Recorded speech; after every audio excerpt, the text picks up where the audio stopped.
नमस्कार दोस्तों, चलिए शुरू करते हैं आज के प्रश्न है डैश में विश्व धर्म संसद 1893 में स्वामी विवेकानंद ने हिंदू धर्म के बारे में विस्तार से बताया था। तो राइट आंसर है ऑप्शन बी, शिकागो। शिकागो में हुई थी विश्व धर्म संसद 1893, जिसमें स्वामी विवेकानंद जी ने हिंदू धर्म के बारे में विस्तार से बताया था। प्रश्न, रामकृष्ण मिशन का मुख्यालय कहाँ स्थित है? रामकृष्ण मिशन की स्थापना की थी स्वामी विवेकानंद जी ने और इसका जो मुख्यालय है वो स्थित है बेलूर मठ में, याद रखना है। और रामकृष्ण मिशन की स्थापना किस वर्ष हुई थी? तो ये हुई थी 1897 में, ये भी आपको याद रखना है। आर्य समाज की स्थापना किसने की थी? आर्य समाज की स्थापना की थी, 4 ऑप्शन है। राइट आंसर है स्वामी दयानंद सरस्वती ने। कब की थी? 1875 में। आर्य समाज की स्थापना स्वामी दयानंद सरस्वती ने की थी। कहाँ की थी? मुंबई में की थी, ये भी आपको पता होना चाहिए। भारत में राजनीतिक सुधारों के लिए आंदोलन शुरू करने वाले भारतीय नेता का क्या नाम था? तो राजनीतिक सुधारों के लिए जिन्होंने आंदोलन शुरू किया था उनका नाम था राजा राम मोहन राय। राइट आंसर है। अलीगढ़ मुस्लिम विश्वविद्यालय की स्थापना किसने की थी? तो अलीगढ़ मुस्लिम विश्वविद्यालय की स्थापना की थी, 4 ऑप्शन है। राइट आंसर है सैयद अहमद खान ने, याद रखना है। सिपाही विद्रोह किस वर्ष से हुआ था? 4 ऑप्शन है 1920, 1935, 1957, 1857 और यह 1842। तो सिपाही विद्रोह हुआ था 1842 में। रॉन्ग, 1842 में नहीं हुआ था, सिपाही विद्रोह हुआ था 1857 में। सिपाही विद्रोह की अगर हम बात करें तो कैनिन की सरकार ने 1857 में सैनिकों के प्रयोग के लिए ब्राउन बेस के स्थान पर एनफील्ड राइफल का प्रयोग शुरू करवाया, जिसमें कारतूस को लगाने से पूर्व दांत से खींचना पड़ता था। चूँकि कारतूस में गाय और सूअर दोनों की चर्बी लगी थी, इसलिए हिंदू और मुस्लिम सैनिक भड़क उठे और परिणाम स्वरूप 1857 में सैनिक विद्रोह की शुरुआत हुई। और ये जो सैनिक विद्रोह हुआ इसकी शुरुआत हुई मेरठ से। तो पूछा गया है मेरठ छावनी में 1857 के सैनिक विद्रोह की शुरुआत कब हुई? तो मेरठ में जो सबसे पहले सैनिक विद्रोह की शुरुआत हुई थी वो हुई थी 10 मई 1857 में, याद रखना है। 29 मार्च 1857 को बैरकपुर, जो कि पश्चिम बंगाल में था, सैनिकों ने चर्बी वाले कारतूस का इस्तेमाल करने से मना कर दिया। एक सैनिक मंगल पांडे ने अपने सार्जेंट पर हमला कर उसकी हत्या कर दी। 8 अप्रैल 1857 को मंगल पांडे को फांसी दी गई, जो कि इम्पोर्टेंट है। 34वीं पैदल सेना रेजिमेंट को भंग कर दिया गया और 10 मई 1857 को मेरठ छावनी के सैनिकों ने खुला विद्रोह कर दिया। तो आपको पता लग गया होगा कब हुआ था पहला सैनिक विद्रोह। 10 मई 1857 में। कहाँ हुआ था? मेरठ में हुआ था। भूदान आंदोलन की शुरुआत किसने की? तो ये शुरुआत की विनोबा भावे ने। कब की? 1951 में। ऑप्शन डी राइट आंसर है। हंटर आयोग ने किसके विकास पर अधिक बल दिया? प्राथमिक शिक्षा, माध्यमिक शिक्षा, स्त्री शिक्षा या तकनीकी शिक्षा? तो राइट आंसर है प्राथमिक शिक्षा के विकास पर ज़्यादा बल दिया था हंटर आयोग ने। हंटर आयोग शिक्षा आयोग से संबंधित था। हंटर शिक्षा आयोग की स्थापना ब्रिटिश शासनकाल में लॉर्ड रिपन द्वारा की गई थी 1882 में और इसका जो मुख्य फोकस था वो प्राथमिक शिक्षा में था, साथ साथ इसका जो फोकस था वो माध्यमिक शिक्षा में भी था।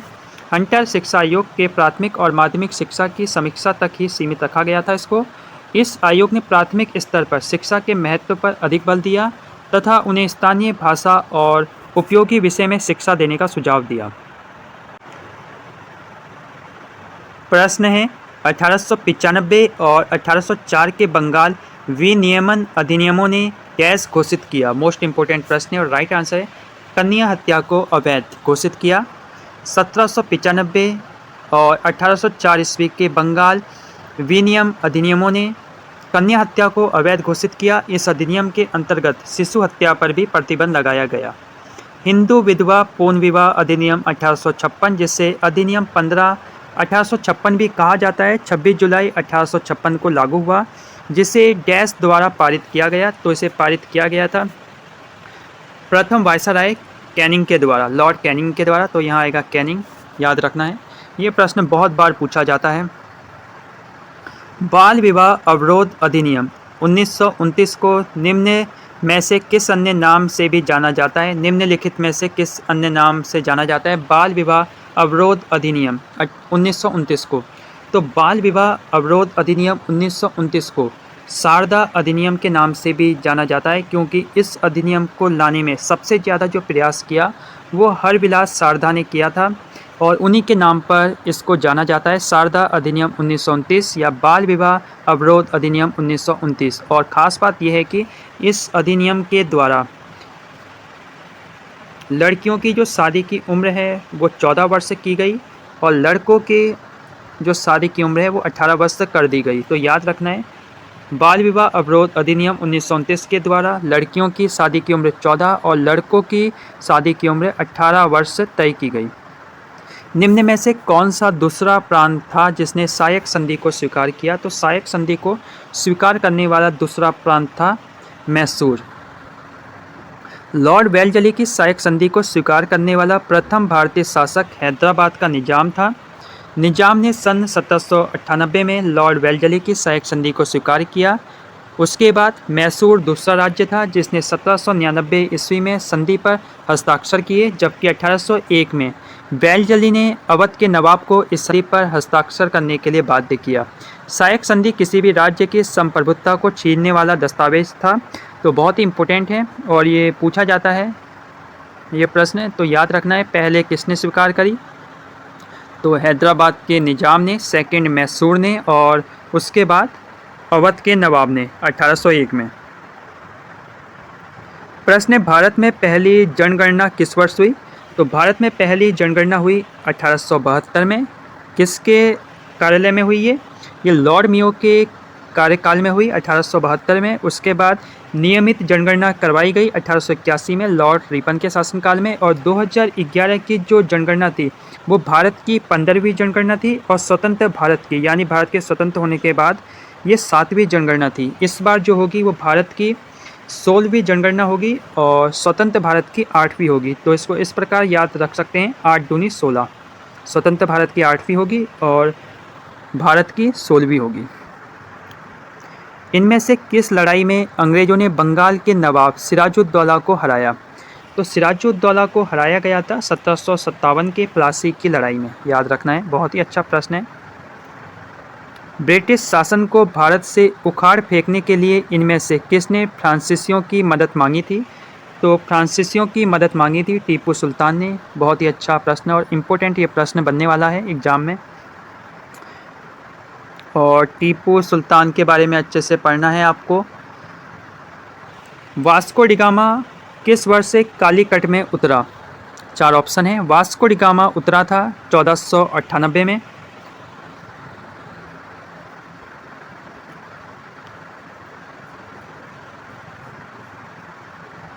अब देखिए दोस्तों, 1764 में बक्सर का युद्ध हो जाता है समाप्त और इसमें अंग्रेज़ों की जीत होती है। और अंग्रेज़ों को जो लीड कर रहा था, अंग्रेज़ी सेना को जो लीड कर रहा था, उसका नाम था हेक्टर मुनरो। और इसमें ये हुआ कि इस युद्ध में भारतीय शक्तियाँ पराजित हो गई और इस युद्ध में मीर कासिम युद्ध भूमि से भाग गए, जबकि अवध का नवाब शुजाउद्दौला और शाह आलम द्वितीय ने आत्मसमर्पण कर दिया अंग्रेज़ी सेना के सामने। और इसके बाद 1765 में होती है इलाहाबाद की संधि, जो इम्पोर्टेंट है। और इलाहाबाद की संधि होती है रॉबर्ट क्लाइव और अवध के नवाब शुजाउद्दौला और मुग़ल सम्राट शाह आलम द्वितीय के मध्य। और मीर कासिम तो भाग चुका था, तो इसलिए अवध के नवाब शुजाउद्दौला और मुग़ल सम्राट शाह आलम के बीच ये संधि हुई, जिसमें अवध के नवाब से इलाहाबाद एवं कड़ा के ज़िले लेकर मुग़ल सम्राट को दिए गए। और ये इम्पोर्टेंट पॉइंट है कि कंपनी 26 लाख रुपए वार्षिक पेंशन मुग़ल सम्राट को देगी।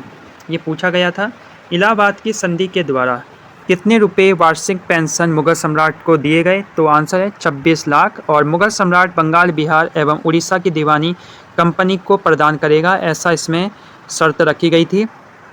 इलाहाबाद की संधि 1765 के द्वारा। बक्सर के युद्ध के बाद ईस्ट इंडिया कंपनी मुग़ल सम्राट को प्रतिवर्ष डैश का भुगतान करने के लिए सहमत हुई? तो हम देख चुके हैं, राइट आंसर आपको पता होगा, राइट आंसर है 26 लाख।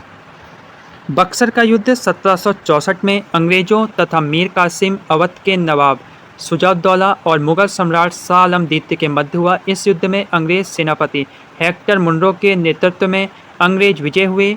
मुगल सम्राट की इस पराजय के बाद ईस्ट इंडिया कंपनी इलाहाबाद की प्रथम संधि के तहत प्रति वर्ष 26 लाख रुपए मुगल सम्राट को देने के लिए सहमत हुई। अंग्रेजों के खिलाफ भारतीय सैनिकों द्वारा पहले बड़े पैमाने का विद्रोह वेल्लोर विद्रोह किस वर्ष से हुआ था? बहुत ही अच्छा प्रश्न है। राइट आंसर 1806 में हुआ था।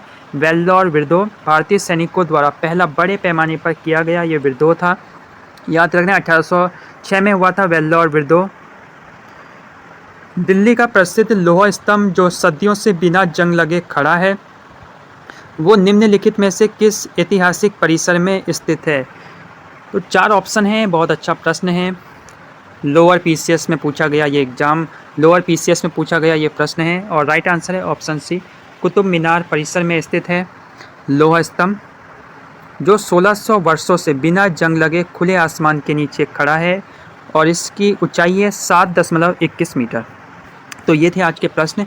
बने रहिए चैनल के साथ, हर अपडेट सबसे पहले आप तक। नमस्कार।